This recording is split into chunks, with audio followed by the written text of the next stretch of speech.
Allez, c'est l'heure de notre compile et ce matin, c'est la compile Facebook. C'est la compile du Morning de Diffoul sur Skyrock.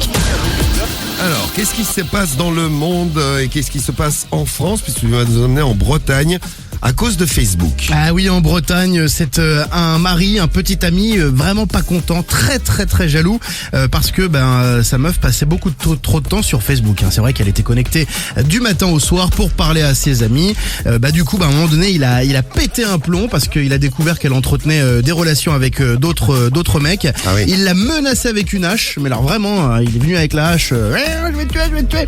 Bon, forcément, il l'a pas fait. Heureusement. Elle a une vilaine voix en tout cas. Elle a rien eu, elle est même pas blessée, mais du coup lui il a été interpellé, placé en garde à vue. Et puis pas besoin de vous dire qu'ils sont plus ensemble. Voilà, C'est peut-être mieux.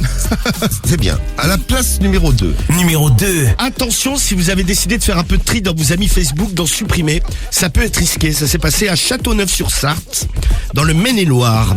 Un gars de 20 ans n'a pas supporté que son voisin le supprime de ses amis Facebook et il s'est dit je vais me venger. Il a fabriqué un cocktail Molotov. Bon, a priori, donc cocktail Molotov, c'est une bouteille remplie d'essence avec une mèche. Oui, c'est dangereux, hein. Oui, bon, a priori, le mec n'était pas le roi du cocktail Molotov puisqu'il l'a lancé sur la maison du voisin. Bon, le cocktail Molotov ne s'est pas allumé. Ah, c'est con. Oui. C'est con. Attends, non, c'est con, tant mieux. Oui, bon, alors il s'est dit, oh putain merde, mon cocktail Molotov il est foireux, je vais asperger la maison d'essence et je vais y mettre le feu. Ah oui, lui, il y avait des problèmes. Ouais, bon, la victime, le voisin a quand même réussi à maîtriser l'incendie. Ah, parce qu'il a vraiment foutu le feu. Ah oui, bon, il y a une expertise psychiatrique qui a été ordonnée par le tribunal correctionnel, Eh ben, ça, parce c'est qu'a pas con. priori il était un peu déséquilibré mentalement, possible. le gars qui s'était fait supprimer des amis Facebook du voisin. Faut qu'il prenne aussi en expertise psychiatrique le gars avec la hache là-bas. Bon, là. on va faire un minibus. Ah, donc une hache, un cocktail Molotov et un pyromane. C'est pas mal. Ouais, hein. c'est pas mal, ouais. Et on n'a pas encore écouté le numéro 1 de la compile. Ils font la une à cause de Facebook. Numéro 1. Bulgarie.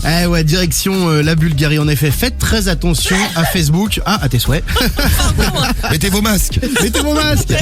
Faites attention en Bulgarie, et enfin même tout court quand vous êtes sur Facebook, à ne pas confondre quand vous voulez publier par exemple sur votre mur, dans votre story ou quand vous voulez envoyer quelque chose à vos amis. C'est ce qui est arrivé à cette mère de famille qui a souhaité faire plaisir à son mari qui était parti très tôt le matin au travail. Elle s'est dit je vais lui donner du courage, il a une longue journée, je vais lui envoyer une petite vidéo très coquine à mon réveil. C'est mignon. C'est mignon, c'est gentil, ça part d'une oui. bonne intention. Eh oui. Sauf que plutôt que de l'envoyer sur Messenger, elle s'est trompée et l'a publié dans sa story.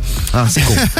Combien elle avait de contacts 2000 quand même. Ah, il y a 2000 personnes qui en ont profité. Donc il y a 2000 personnes qui en ont profité. Puis alors comble du comble, c'est son fils qui s'en a aperçu quand il s'est réveillé une heure plus tard. Oh non. Il s'est dit putain merde, pourquoi ma mère elle est à poil en train de faire des trucs bizarres sur Facebook là. Bah oui. Donc forcément il lui a dit, elle s'est rendu compte qu'elle a fait une erreur, elle a supprimé la photo, mais le mari a été informé pendant qu'il était au travail, il était très en colère. Ah, très fâché parce que tous les autres en avaient profité. Bah grave. Elle a fait 2000 €. Elle est belle cette histoire. Magnifique. Merci. histoire, ouais. Merci Rémi.